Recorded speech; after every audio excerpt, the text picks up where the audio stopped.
तुम कह रहे हो। विंध्य ने कहना चालू करा देवऋषि नारद के सामने, जब विंध्य ने अपना बखान करना प्रारंभ करा कि मैं इतना विशाल पर्वत हूं, मेरे पास सारी औषधियां हैं, मेरे पास में रतन भरे पड़े हुए हैं, मेरे पास में माणिक भरे पड़े हैं, मेरी सुख, मेरे पास में अपार औषधि और सुख है।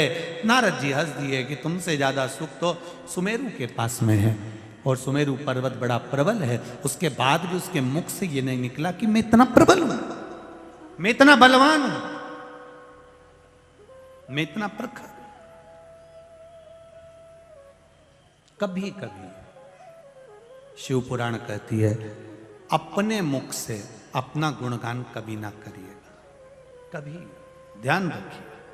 आप दूसरे की बड़ाई करिए। हमारे यहां तो श्री कृष्ण भगवान का चरित्र कहता है, यशोदा नाम का अर्थ ही यश ददाती इति यशोदा।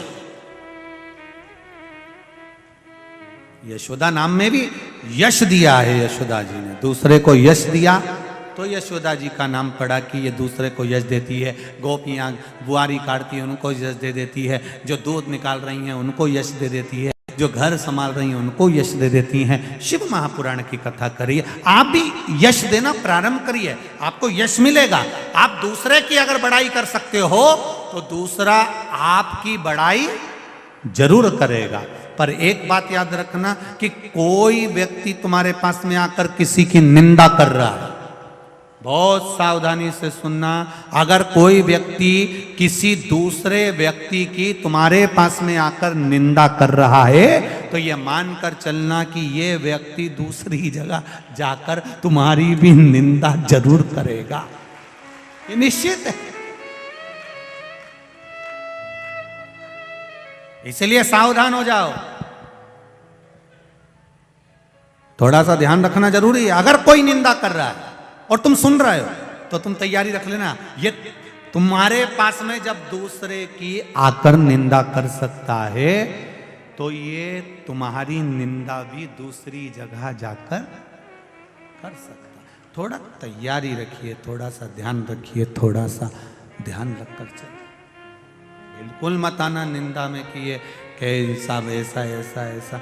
ये बहुत लोग आते हैं जिस समय पर आप प्रतिष्ठा के पद के ऊपर जब चढ़ते हो तो लोग आपके पास में आकर खूब लोगों की बात कहेंगे, उसने तुम्हारे लिए ऐसा कह दिया, उसने ऐसा कर दिया, क्यों साथ देना, एक काम मत करो उसका, उसने ऐसा करा था, उस समय पर ऐसा बोल दिया था। नहीं नहीं नहीं, जब ये उसकी निंदा तुम्हारे पास कर सकता है तो तुम्हारी निंदा भी ये कहीं ना कहीं जाकर जरूर करेगा।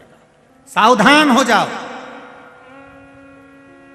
चुगल चोटों से बचो। ये जितना निंदा करेंगे ये दूसरी जगह तुम्हारी करेंगे। इनके बिल्कुल चक्कर में मत आना। कोई कह दे नहीं तुम्हारे लिए उसने ऐसा बोल दिया, तुम्हारे लिए वैसा बोल दिया, ये दूसरी जगह जाकर तुम्हारी निंदा करेगा कि वो तुम्हारे लिए ऐसा बोल रहे थे। इनको पहचानो, ये बहुत बड़े बड़े भेरू हैं, इनको जानना पड़ेगा। जब तक आप अपने कानों से नहीं सुन लो, जब तक आप अपनी आंखों से नहीं देख लो, तब तक विश्वास मत करना कि व्यक्ति ऐसा है। कोई किसी की बुराई करे, पहले उसको परखो, पहले उससे मिलो, पहले उससे एक बार जाकर बैठकर बात करो कि व्यक्ति ऐसा है क्या। हमने तो सुना था व्यक्ति ऐसा, वो व्यक्ति ऐसा इतना इतना बोलता है, ऐसा ऐसा बोल देता है, इतना आड़ा टेढ़ा बोल देता है। उससे मिलो तो वो आड़ा टेढ़ा क्यों बोलेगा, किस लिए बोलेगा, उससे मिलो, जाके एक बार बात तो करो। जाओ एक बार उसके पास में, क्यों रे सीवर वाला महाराज, हमने तो सुना था। मिलो एक बार जाकर, उससे बैठो, बातचीत करो। कई लोग कह देते हैं उनकी जो मम्मी है वो बहुत तेज है, लड़की मत ब्याहना, उनके घर में छोरी मत देना, उसकी माँ बहुत तेज है। तो जरा विचार करो, जो तुमसे कह रही है कि उसकी माता बहुत तेज है, जब इसकी जीवान इतनी चल रही है तो ये कम तेज है। छोरी मत ब्याहना, बहुत तेज है। अब जो तुम्हारे पास में शिकायत करने आई ना, इसी की खबर दूसरे से निकलवा लो, वो भी बोल देगी बहुत बोले हुआ तो इतनी चुगल चोटी कहीं क्यों, इनकी तो 2 चोटी करना चाहिए। 3 चोटी है चुगल चोटी, दिन भर चुगली करती मेरे पूरे मोहल्ला में। तुम करो, मिलो पहले जाकर। कोई के कमला ऐसी, पहले कमला से जाके मिलो। क्यों रही कमला भाई, कैसी? कमला भाई कह रहे फालतू की बात मत कर, बैठ जीजी बैठ, मैं चाय बना के लाऊं थारे लिए पी। अब के दूसरे के पास जाके, कमला भाई तो इतनी जोरदार, उनकी बहू तो उतर के ही नहीं आई, बापड़ी ने अकेली ने चाय बना के पिलाई थी। अब मिले तो है ही नहीं अपन उनसे, मिले तो है ही नहीं अपन को। बस किसी ने कह दिया वो व्यक्ति ऐसा है, वो महाराज ऐसा, वो व्यक्ति ऐसा, वो ऐसा व्यक्ति, वो ऐसी पद पे बैठा है, कुर्सी पर बैठा है, वो ऐसा है। अरे उससे मिलो तो, कैसा है? मिलोगे तब मालूम पड़ेगा कितना सिंदूर चढ़ा। तो मिलो तो,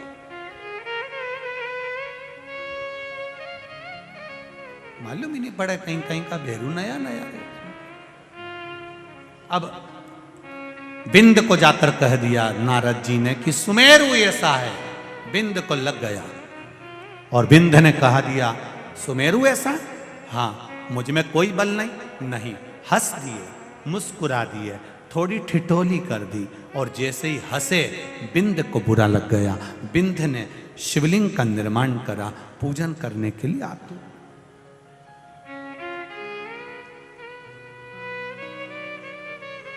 जब शिव जी की पूजन में आतुर हुआ बिंद, भगवान शंकर की भक्ति में आतुर हो गया बिंद, घोर तप में लीन हो गया बिंद, तब शिव को याद कर। बहुत जरूरी है, हमारा ध्यान रखिएगा जरा। पहले के लोग तीर्थ करने जाते थे तो पोटली बांध के ले जाते थे। बोलो री जीजियो, सही है कि गलत है? उसमें आटा, चावल, दाल, कुकर, भगोनी, घी, तेल, शक्कर। आज के लोग ले जाते हैं क्या? नहीं। सामान ले जाते हैं? नहीं। क्या ले जाते हैं? जेब में 2000 की गड्डी, बस उनने गड्डी फंसाई जेब में और लेकर चल दिया। अब तुम इतना सामान लेकर गए, होटल अच्छी अच्छी दिख रही है, वीआईपी दिख रही है, और तुम कहो कि साहब मैं इस होटल में कमरे में रहना चाहता हूं, तो वहां होटल वाले क्या कहेंगे, लाओ जरा देव निकाल के। तो उसको क्या, आटा रख लो, नमक मिर्ची रख लो, तो कोई तुमको वहां रहने देगा? अरे बोलो तो जम के नहीं। और तुमने जेब में से निकाला कुछ, ना आटा निकाला ना चावल, और जेब में से जो गड्डी निकाली, तो इतने में तो क्या सर पानी। वो 2000 की गड्डी दिखी थी, इतनी देर में सर पानी। सर कौन सा रूम खोल दूं? सर का सामान उठाओ, लेके चलो, सर के लिए चाय लेकर आओ, लाओ जरा। कौन सी कॉफी लाऊं, ठंडी की गरम? उसने भी कह दिया गरम कोई ठंडी कर ला। सर भोजन क्या करोगे? रोटी। अब केवल 2000 के नोट की गड्डी तुम्हारे जेब में थी तो तुमको वीआईपी ट्रीटमेंट मिला, और गड्डी खत्म। निकलो बाहर, जाओ निकलो, जाओ सर का सूटकेस नीचे रखिए, जाओ बाहर। तो अभी हमारी गाड़ी आने में तो 2-3 घंटा, बाहर बैठ जाओ, गड्डी नहीं है अब तुम्हारे पास में, अब बाहर बैठ। 2000 के नोट की गड्डी जेब में थी तो एसी का रूम, डनलप का गद्दा, वीआईपी भोजन मिला।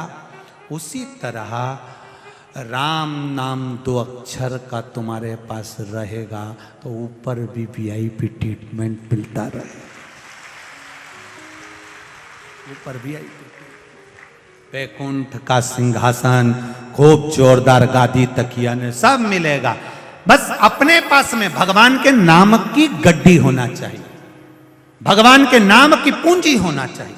राम नाम, कृष्ण नाम, शिव नाम की पूंजी हमारे पास में, और जब यह पूंजी हमारे पास में होगी तो हमें सुख मिलेगा, ये निश्चित है,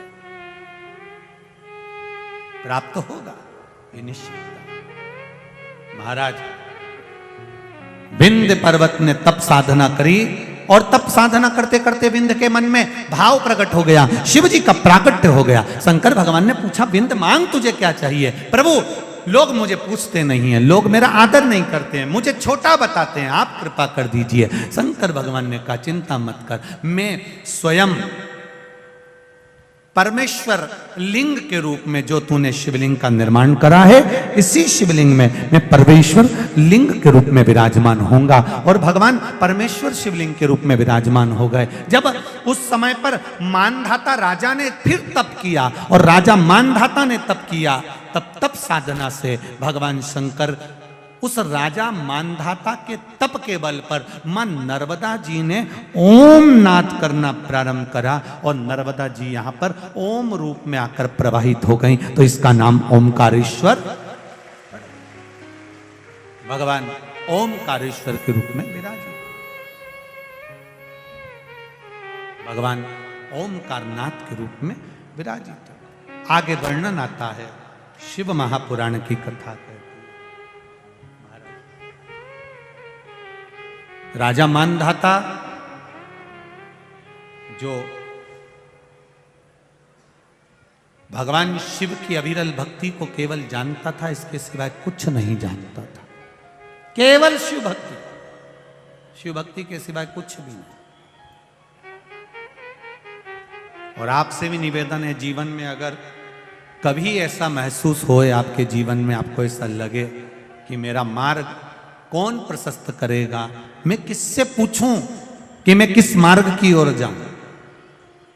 मैं बच्चों से कहना चाहूंगा, आज की पीढ़ी को कहना चाहूंगा, नवयुवक बेटा बेटी जब पढ़ाई करते हैं तो ये विचार करते हैं कि मैं किस ओर जाऊं। हमारा निवेदन है, आपका दिल जहां कहे, आपका हृदय जहां कहे कि मुझे ये पढ़ाई करना है, दिल आपका जो गवारा कहे कि मुझे डॉक्टर बनना है, कि इंजीनियर बनना है, कि कलेक्टर बनना है, कि आईएएस ऑफिसर बनना है, आपकी जो दिल कहता है आप उस पथ पर चलो और मेहनत दिल से करो, महादेव को साक्षी बनाकर करो, तो उसका फल अवश्य प्राप्त निश्चित। मैंने तेरे ही भरोसे ओ बाबा, तेरे ही भरोसे हवा बिच उड़ती जावांगी, बाबा डोर तो छड़ी ना मैं कटी जावांगी, भोले मैं तेरी बदन, शंभो मैं तेरी बदन, हवा बिच उड़ती जावांगी, बाबा डोर हथो छड़ी ना मैं कटी जावांगी। राजा मानधाता तप करे, भगवान शिव का जब तप करा, तब माता नर्मदा जी ने आकर राजा मानधाता को दर्शन दिया। मां नर्मदा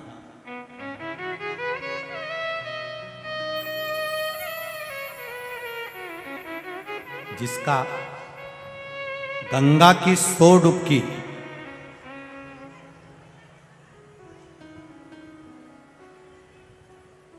गंगा की 100 डुबकी, यमुना जी की 1000 डुबकी, क्षिप्रा जी की कई डुबकियां, और नर्मदा जी का केवल मात्र दर्शन जीव को तार देता है, केवल दर्शन। और भाग्यशाली हो इंदौर वालों, आप सब बड़े किस्मत वाले हो जो मां नर्मदा जी का जल, आप नर्मदा तक नहीं जा पाते तो नर्मदा मैया का जल अपने इंदौर में आता है और आप रोज पान करते, भाग्यशाली।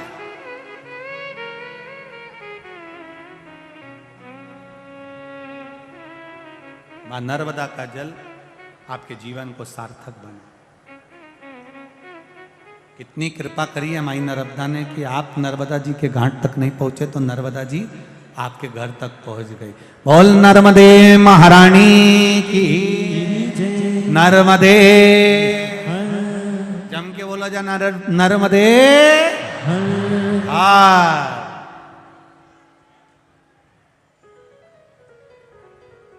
मां नर्मदा की कृपा, मानधाता के सामने मां नर्मदा जी आकर खड़ी हो गई। माता नर्मदा जी ने कहा, मानधाता तुम चिंता ना करो, मैं भी शिव जी को आराधना करती हूँ, तुम भी शिव की आराधना करो। नर्मदा जी ने ओम शब्द का नाद करना प्रारंभ करा, ओम अक्षर का उच्चारण करना प्रारंभ करा और माँ भगवान शिव की आराधना में डूबी। भगवान विंध्य पर्वत पर मेरे देव अधिदेव महादेव मेरे शंकर आकर विराजमान हो जाते हैं और भगवान शिव वहाँ विराजित हुए। नर्मदा जी ने ओम नाद कर कर शिव की आराधना करी। शिव जी ओमकारेश्वर के रूप में विराजमान हुए। भगवान ओमकारेश्वर भगवान की, नर्मदा महारानी की।